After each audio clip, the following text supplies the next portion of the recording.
Okay, so So shall I clap? That's the best thing I like in interviews. Yeah, you can yes, clap. Sure. yes, You're ready? do it. Yeah, sure. I'm ready. I'm holding my breath. Welcome to Buddhist View podcast. Thank you very much, Matthieu, for your time. I'm very happy. We're here at Shechen Monastery in Matthieu's office. So thank you. So I thought maybe we can talk a little bit about Patrul Rinpoche, since you wrote this wonderful book about Patrul Rinpoche. So maybe you can tell us who is Patrul Rinpoche and how did you encounter Patrul Rinpoche's teachings? So, I mean, if you study the Dharma, especially with great masters who came from Tibet, you cannot not know Patrul Rinpoche, because he's such a inspirational figure since the 19th century when he lived. He has been constantly inspiring generations of practitioners. And I was lucky that my main teachers, like Kangyur Rinpoche and Khyentse Rinpoche and others, they actually met direct disciple of Patrul Rinpoche, like Khenpo Kumpel, even Mipham Rinpoche. Kangyur Yes. Rinpoche met Khenpo Kumpel and Mipham Rinpoche? Yeah, they were. Oh, wow. Mipham Rinpoche, when he was 11 years old, Wow. Kangyur Rinpoche met Mipham Rinpoche. They went with a group of people from Reuche, and they came to, I don't know if it's cave or hermitage, and so 6 or 7 of them. And then Rinpoche asked, who's this boy? I said, oh, it's just a boy from our village. From small boy come great lamas. And he said, can you read? And Rinpoche said, a little bit. So he gave him his, he was reading the Manjushri Namasangiti. So he gave him his copy, and Rinpoche read very well. He said, oh, you're reading really well. So he gave him a blessing of Manjushri, Jenang, and he gave him his own copy of Manjushri Namasangiti as well as some blessings. Wow. And then Khyentse Rinpoche, when he was born, Mipham Rinpoche was at the end of his life staying in a Goti Ritru, which is just above Sakar, where Khyentse Rinpoche was born, the village near Dengkok, near the Ritru River in Tibet. So he told the mother, bring him to me before he drinks a drop of milk. And then he drew the letter D on Khyentse Rinpoche's tongue. And Khyentse Rinpoche later said, if I came to know a little bit about Dharma and the books and all that, is thanks to the blessing of Mipham Rinpoche. So likewise, I myself was lucky since I came in first time in 1967. One of the first things that we were taught is the words of my perfect teacher, the Konsang Lame Shelung, which is everyone studies that. And then I start hearing anecdotes about Patrul Rinpoche, more and more, from all my teachers. So then you cannot not be interested with this sort of what we call enlightened vagabond, which was totally a perfect example of both a great practitioner, a great teacher, and a total renunciant. As you know from the stories, he will never accept any offering. He will run away if you try to make offerings. He will just leave golds there in the grass or silver. At the same time, Khyentse Rinpoche used to say that in the 19th century, he was one of the teachers with the highest view, the realization of the view. So obviously, he's an inspiring figure. And so then I traveled to Tibet with Khyentse Rinpoche, and then on my own with Ramzan Rinpoche. And then, even in our travel, we encounter places where, Mipham Rinpoche stayed there in a cave in the top of the mountain, and this and that. So gradually, I started writing down some of his oral tradition, and over 30 years. But then as I became even more inspired and interested, I realized that there was only very short biographies. The first one by Jime Tempe Nima, Dodrup Tempe Nima, who was actually a disciple of Patrul Rinpoche. It's about 24 years. And then Khenpo Kumpel, very close. And actually, Khenpo Kumpel was somehow related to Patrul Rinpoche. He was a nephew or son of Patrul Rinpoche's sister. So, and then he wrote a little bit more detailed biography, but incorporating the first one, but not so long. So then I realized there was a lot of oral stories. And, I collected that, as I said, for about 30, 40 years almost. And I realized that if we're asking young people, the stories have become much more poor in content. So I thought in future generation, there might be hardly anything left except a few of those. So I started asking all the teacher about if they had some stories. So in the beginning, I just wrote them down. If I could record, I recorded. I recorded a long series of them by Khyentse Rinpoche, who was an incredible storyteller and also direct lineage from Patrul Rinpoche's lineage, and from Khyentse Rinpoche, of course. And so altogether, about 18 different teachers.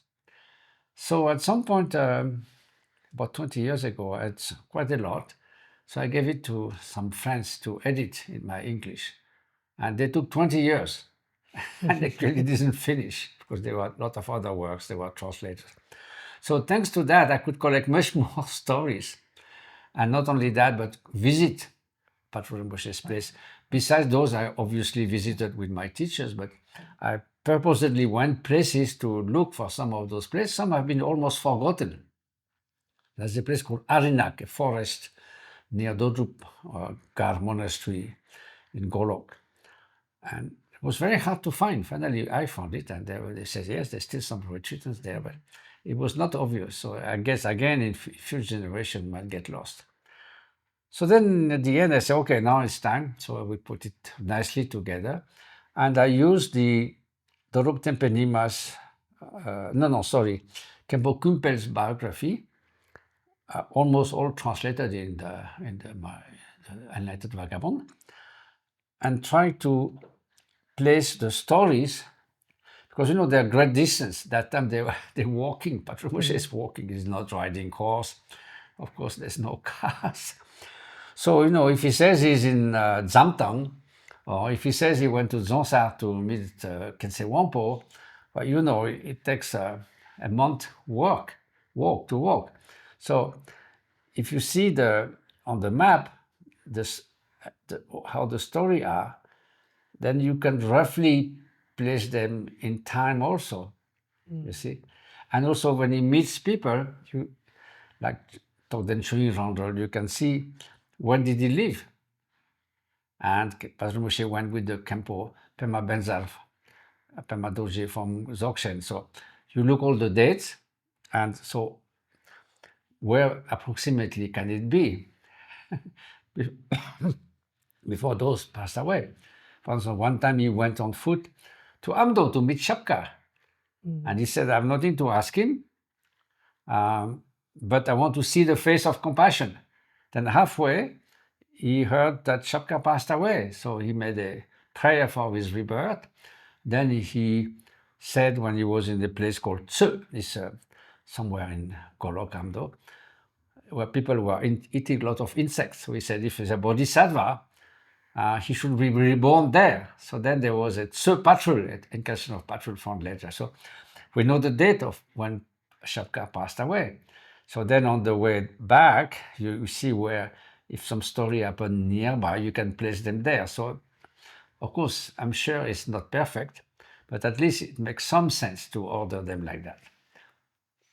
So that's what I did with great joy, and a friend of mine, Constance Wilkinson, helped me to make the English more poetic. So I was very happy to bring that book. And not only that, but I thought, there's such a short biography in Tibetan. So it would be nice if those stories are translated back. So I asked a few friends and scholars. They say, "Oh, that's nice. I will do it, but my English not as good, or this and that." And so finally, Khyentse Rinpoche is a Khenpo from Zashuka. He said, "Okay, I'm going to take care of that," and he found a very, very nice translator, Chong Tsering, who had already translated the biography.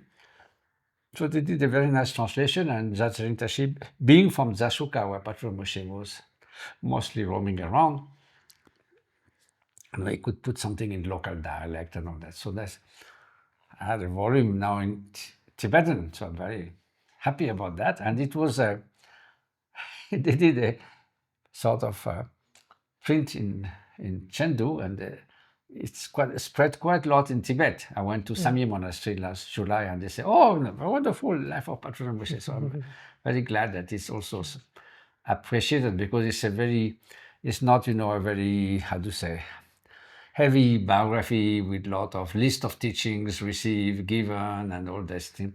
It's just inspiring stories. So I think, Patrul Rinpoche give us an ideal of what is a true practitioner. But as one of my teachers, Khyentse Rinpoche, the son of Kangyur Rinpoche, said, it's uncompromising. Patrul Rinpoche doesn't, make compromise to our hyper-individualistic, narcissistic, and ego-centered cultures. He has unbelievable, fathomless compassion, but why should he be, diplomatic and kind with our ego grasping? That will be the terrible things to do. So nowadays, people also should respect me, my individuality, my this, my that. This is all part of the 8 worldly dharmas. So Patrul Rinpoche, he was merciless with the 8 worldly dharmas, obviously. So I think this is still, people seems to like it. So that means even this ideal that is hard to put in practice for us, but at least it shows some ideal. What is a true practitioner can be. And now there is no negotiation with that. Now you can say, oh yes, but samsara 2.0, not so bad and all that. No, it's irreparable. Samsara cannot be repaired. We have to get out of it. That's the main thing. So this washi-wishy, sort of making some kind of deal with samsara, which often happen in the West or something, not for Patrul Rinpoche. So personally, this inspired me so much. And it's also very beautiful stories. They are so full of humor, and I'm really happy I could do that. Khyentse Rinpoche, when I was translating, he said, well, it's nice to translate biographies because it inspires people. So yes. I spent many years translating the autobiography of Shabka. That time I was serving Khyentse Rinpoche, so I could not work full time. And I didn't Patrul Rinpoche, so I think this is a great source of inspiration for us practitioners. Yes. And also, I try to do a little bit of research. For Shabka, there are thousands of footnotes and maps and 5 different glossaries and all that. And similarly, for Patrul Rinpoche, I did research, quite a lot about other teachers associated with him and the places, try to identify, photograph them. I was lucky to meet descendants from his sister. Mm-hmm. They are exactly at the place where Patrul Rinpoche was born and where Patrul Rinpoche passed away, Kormo Olu. It's between Gemang Gompa and the famous Palge Mani, which is a wall, 5 meters high, 10 meters wide, and 1 kilometer long, entirely made of carved stone. It has been expanded a little bit since Patrul Rinpoche passed away, but basically it was started by his predecessor, Palge, Tugo Palge, and then he increased it a lot. So there is a small side valley, not far also from the monastery of Khenpo Kulpel.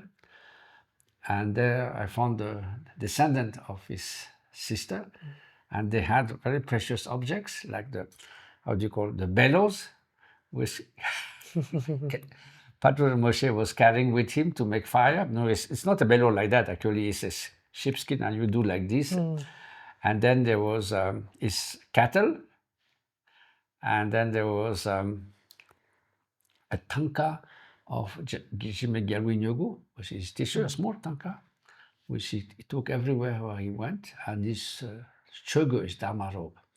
So he was a Getsul, but he was not wearing the dharma robe as such. He was wearing sheepskin coat like the nomads too. So basically that nobody knows who he is. But he was a monk, a shamanera, and he was carrying his dharma robes. So yes, so I saw that. I could take photos of those. And there's a stupa where he was cremated. There's a very small stupa, such an incredible figure. And the place where he's born, there's just a stone. And the stupa of his cremation is nothing really big and, flashy, like you find some places in Tibet where they make so many flashy stuff. And even here also. It's really, really in Patrul Rinpoche's spirit of Style. simplicity. Why was he hiding, by the way, Patrul Rinpoche? Why was he hiding? Why was he hiding from? Why was he not wearing his robes? Well, he wanted to. He would teach, but he didn't want to have anything to do with. He left the monastery at some point. He thought this is just waste of time and distraction. He didn't want to be caught in the system of respect, putting people on throne and this and that. He just wanted to practice and teach to disciple with good karma, or good predisposition. So they would like to catch up with him. In this famous Arinak, that forest in Golok. He was there with one of his main disciples, Nyushu Longtok. And he told Nyushu Longtok, don't teach the great perfection before you are 50 years old. So now it's a good injunction for nowadays people. And then, they will both be in the forest and practice and then move. So every day Patrul Rinpoche will give teaching to Longtok. So he will call very loud, Longtok. And then after a few minutes, Longtok will arrive and find where Patrul Rinpoche had moved a little bit. And he will give teaching, then he will go send him again. So, well, this kind of thing is, I find this perfect practitioners. So sometimes he would give teaching to crowds, like especially the Bodhicaryāvatāra, which he taught non-stop, as well as his student. I think he taught, 30, 40 times. So then, of course, it could be in a monastery, it could be as he did one in Zamtown on top of they call Porto. It's like a big mound of earth with grass. Sometimes you find those things in the middle of the meadow. So you sit there and teach. And that's it. And then at the end, there was some guy who insisted on putting some piece of silver. And Patrul Rinpoche said, don't do it. Well, he put it there and went. So Patrul Rinpoche got up and left. And it was not noticed, so left in the grass. So the story with the bandit who finally heard that. So Patrul Rinpoche had taken it, he had this sheepskin. So he was running after him, and then he catch up at night in the forest. So he started, putting his hand in Patrul Rinpoche's clothes. And Patrul Rinpoche woke up and said, what are you looking in my clothes? He said, I'm looking for that piece of silver. Said, what? Oh, I left it there. So the bandit really looked everywhere and he could not find. So he thought this guy is crazy. So he went back and said, who knows? So he went and he found it. So then 3 days later, Patrul Rinpoche is walking and then he heard this guy is coming running. Then he said, what do you want? Again. So Patrul Rinpoche said, well, no, the guy said, well, I found the silver. No, you're such a good Lama. I want to be your student. So he gave him some teaching and he said, he met on one, he said, if everyone hear about that, please don't beat this, that thief. It's okay.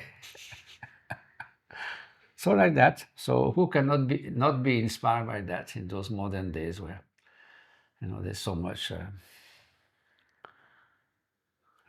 excess of all kinds. Regarding ego trips. Regarding this guru-disciple uncompromising relationship, in that book there is the story of Patrul Rinpoche meeting his guru Dokyense, right? You mean what? Meeting Dokyense Yeshe Dorje. Oh yes, yes. Right, and he's so rough, so tough, but yet when he gives introduction to his disciple, Patrul Rinpoche is so gentle, right? They're sitting on the hill, looking at the stars. How can we understand? I think nowadays it will not work. My first year Kangyur Rinpoche said that, if I was treating my student now like some of the great masters in the past were treating, everybody will run away. In the West, will be certainly run away. So, every time has its own characteristics. And, there's a saying that a good disciple grows hard under a strong discipline.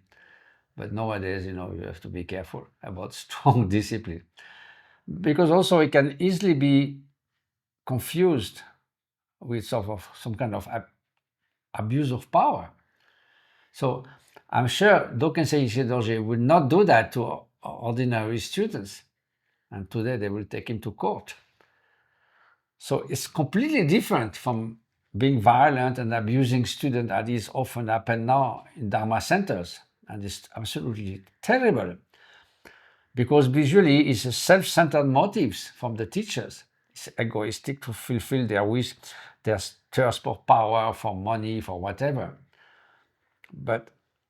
And the disciple, they suffer from it, and they don't get enlightened.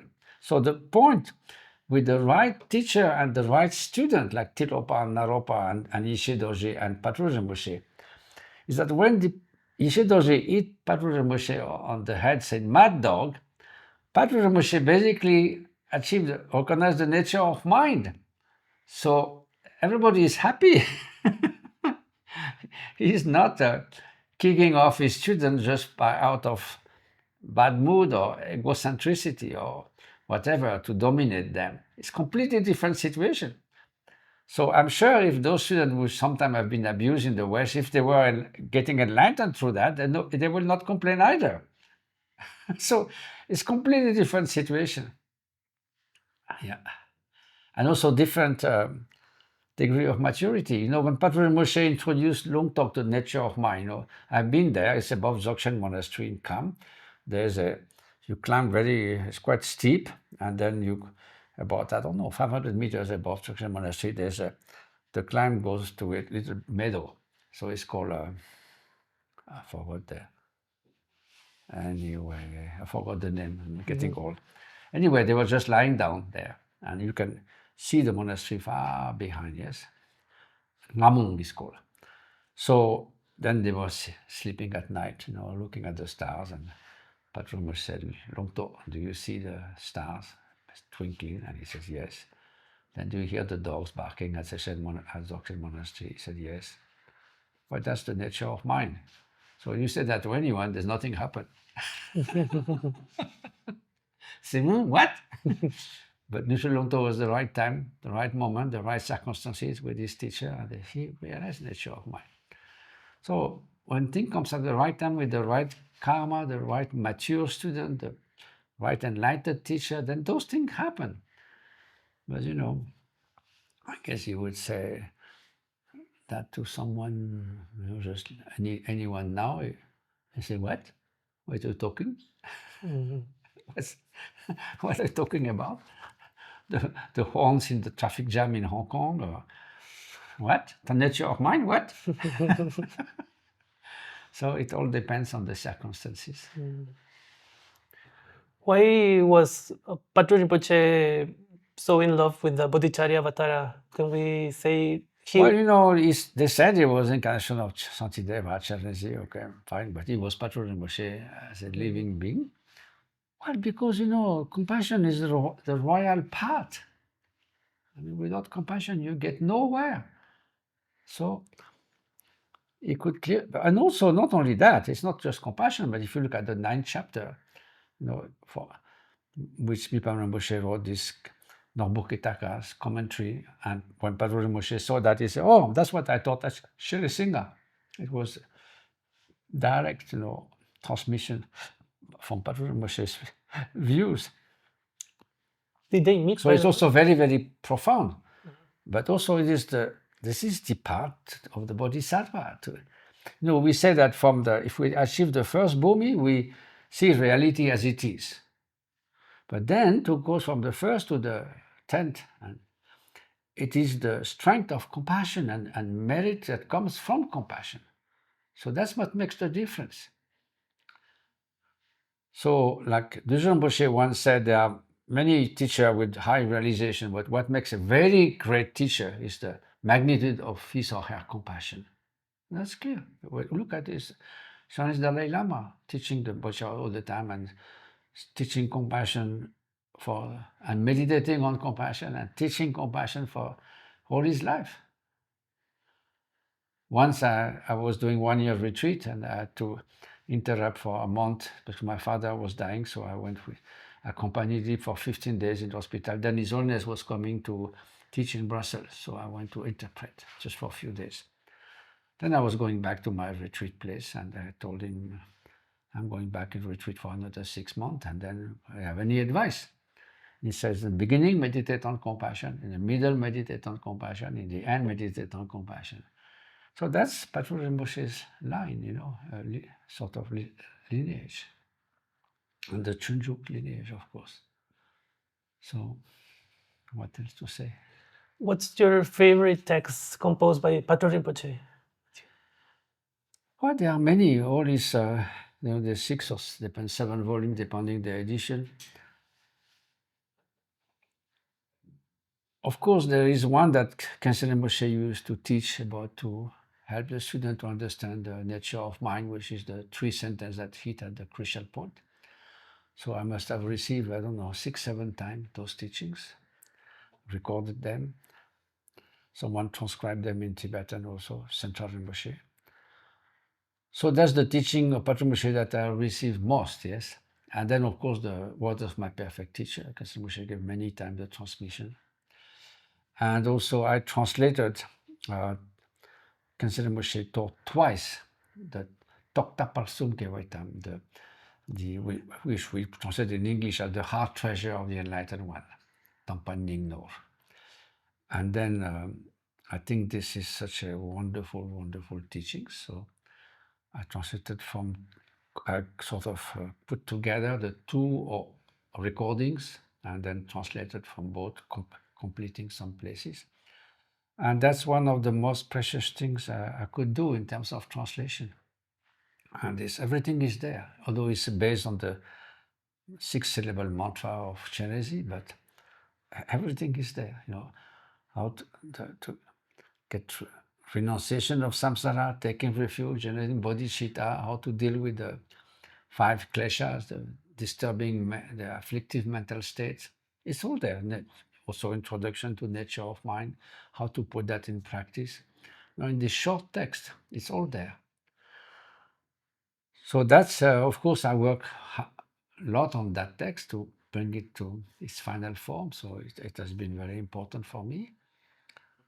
So, and then I read many of, some of the volumes of Patrul Rinpoche and put a few of his oral advice in the biography. I intersperse it there. So there are many other things, but I think those 3, the words of my perfect teacher, the heart treasure of the enlightened one, and the Chisung Nedek, sort of those I was more receiving teaching and trying to implement and spending time with those teachings, yes. Anything interesting that is untranslated from Patrul Rinpoche? Well, again, those 6 volumes are there. There's many wonderful things. They are quite scholarly things. There's a whole volume on the Prajnaparamita. It's quite tough. I think it's not for me. But there are many more of his pieces of oral advice. That would be... Also, he wrote a difficult point of the Jigme Limpa's Treasury of Precious Qualities. And that was the basis for a great Khenpo from Gemang, who actually was a student of Khenpo, of Patrul Rinpoche, Khenpo Yonga, Yonten Gyamso, to write the largest and most limpid commentary on the Jigme Limpa's Treasury of Precious Qualities. And then Kangyur Rinpoche, my teacher, wrote a shorter volume so that was translated in 2 volumes published by Shambhala, translated by Pamakara Translation Group. So, that's also I've studied. But there are, quite many texts people could translate. Yeah, I'll look into it. It's very interesting. I have no plans right now to do translation from Patrul Rinpoche more, but who knows if I survive. Are you translating anything these days? Well, I just finished, just came out a commentary of Longchenpa's one of the 7 treasures, the Mengazu, the Treasury of Precious Instruction, and with the commentary of Khyentse Rinpoche. It's 700 pages, just came out, Shambhala. And also in French, I did the French and the English at the same time. So that took me 3 years of quite intense work. And then I finished another volume, which I also sent to Shambhala Publication, about wonderful teaching by Gyalwa Gotsampa, which is a very, very inspiring Drupal Kagyu master who is teaching like very special, and the teaching on compassion and on pure vision, like none of the other teaching I've read in other texts. So I finished that, sent it to Shambhala. And now, if I'm still alive for some time, undertook translation of 52 pieces of art teaching, let's say, or essential teaching by Mipham Rinpoche, Lama Mipham, because it's very close to our lineage. I met 2 direct students of Mipham Rinpoche, and this writing, his style is very, very unique and special. It's so inspiring, the examples he uses, and something that goes directly to your heart, and at the same time immense, also immense depth. I mean, some of his Madhyamika commentaries, as Khenpo Sonam Tsewang, who was assisting Khyentse Rinpoche, for whom I translated for 25 years, he told me the other day that, what's unique about Mipham Rinpoche is that he came at a time when he was writing commentaries, like on the Umagyen, Madhyamika, Alankara.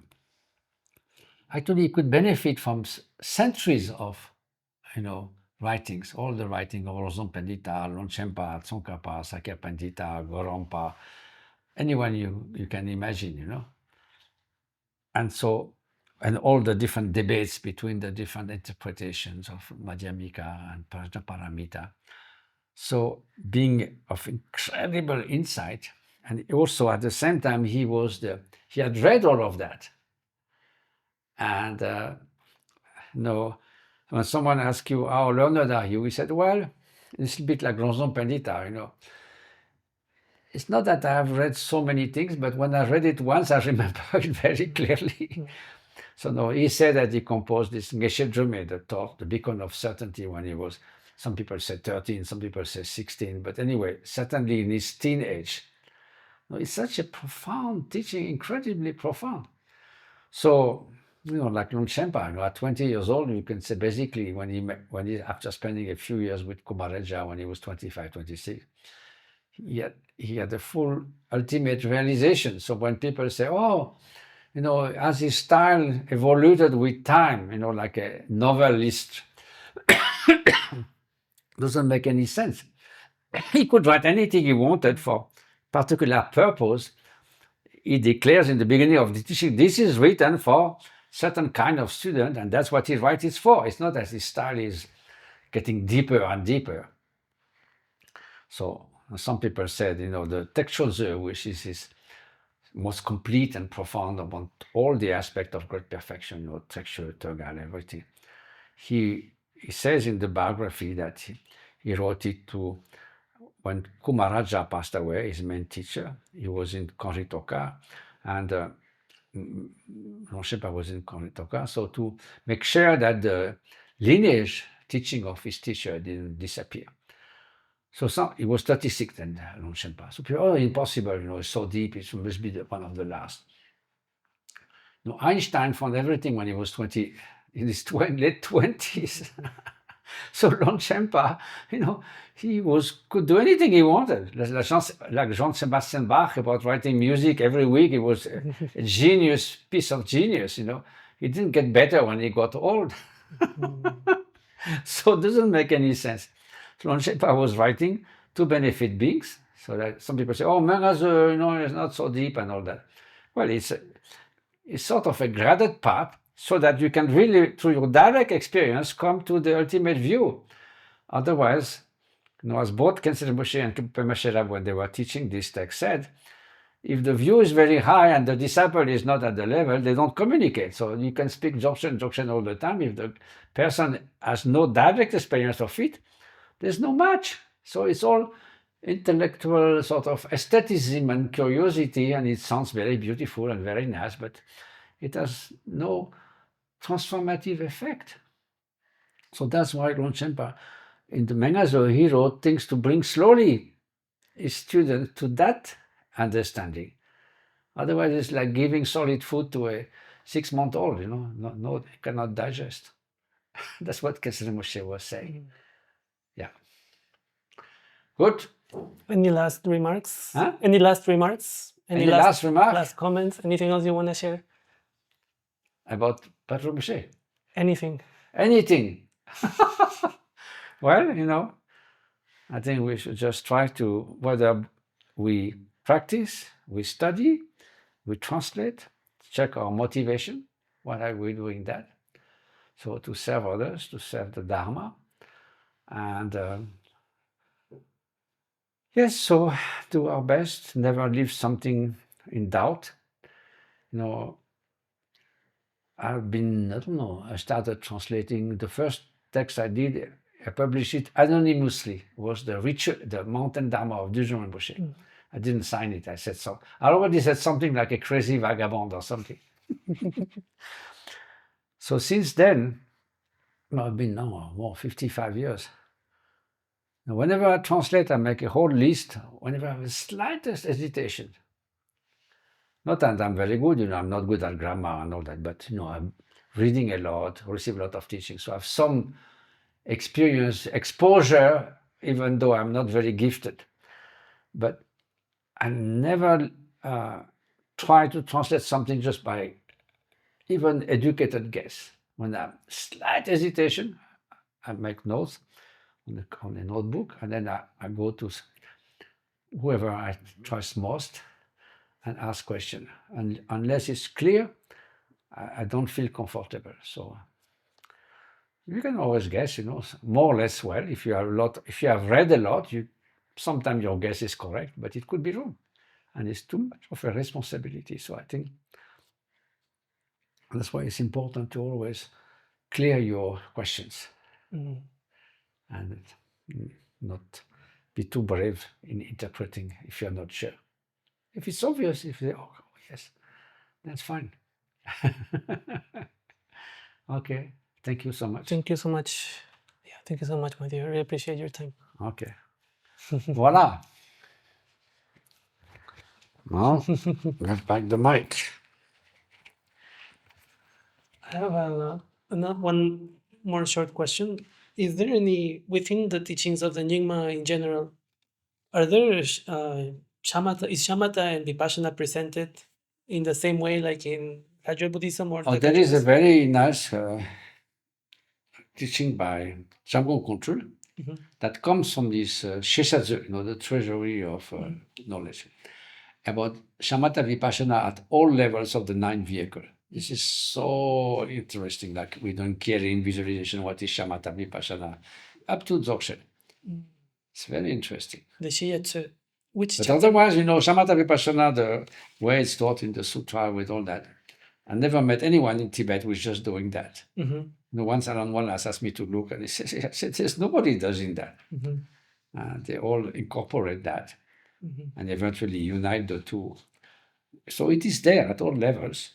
You can say, oh, that's more correspond to Shamatha, that's more correspond to Vipashyana. But they never practice it separately and a different level of understanding until the great perfection. So it's a very nice text. I can send you if you want. I would love to, yes. I have a translation that was done by Constance Wilkinson a long time ago. She was studying of Khenpo, what's it called? Khenpo Tsultrim. Khenpo Tsultrim Gyamso? Khenpo Tsultrim Lodjo? Yes. No. Khenpo Tsultrim Gyamso? Tsultrim Gyamso, yes. He passed away. So, and the Tibetan text is in the Shishatsu, yes. Yeah, I would love to get my hands on it, for sure. And another short question. If I go to Solo Khumbu, to Thubten Chöling, is there an interesting Lama to spend some time with and ask questions to? Maybe sit nearby him, I don't know. To what? Interested what? Any knowledgeable Lamas in Thubten Chöling area that I could... They are wonderful practitioners. There's a Khenpo, I think, but that's not their main focus. Main focus is really practice. doing ceremonies and Drukchen and also practice. You know, there's like one who spent 30 years in a hermitage there. He came out when Rinpoche came, and I went the other day. What's his name? Hmm? What's his name? No, I don't know. No. I didn't see him actually. Mm. I just missed when he came to see Rinpoche. Rinpoche is a little bit spaced out. Mm. So, I mean, it's not, there was no Kshetra there. Rinpoche also wanted mostly them to practice. Mm. So, And they're upholding Mindroling tradition there, right? Mindroling. yes, absolutely. The main practice is the Trushe Shenpo Deshe Kondu, and also the termas of the former Trushe Rinpoche. Okay. Going up to Tonsure by Yanting Napo, and also they have this Sasumianti or something, the Trushe Lingpa. And then Guyan Lode, their beautiful teachings also. So, yes, so they have this tradition, there's a beautiful Shenrezi Sadhana and that. So they are a wonderful practitioner, completely attuned with the Dharma from morning till evening, but it's not principally a place for learning. Yeah, they're very good nuns, very good monks. But that's a very good example in our times. Yeah, sounds good. But we have a few very good Khenpos here. There's one that's just came, he's from Bhutan, he's like... Yeah, what's his name? We call him Gyagak Khenpo, means Indian Khenpo. Indian Khenpo. But that's not his name. He got this nickname when he was young because he was so bright that they said, like the Gyagak, the Indian Panditas. So he's one of the 2 or 3 persons to whom I ask questions. Okay. And he's so humble, but he's incredibly learned. You know, he must have read, I don't know, 5, 7 times the 7 treasures and all that. So Okay. very good. Voila. Okay. Finished. Back to work. Thank you so much.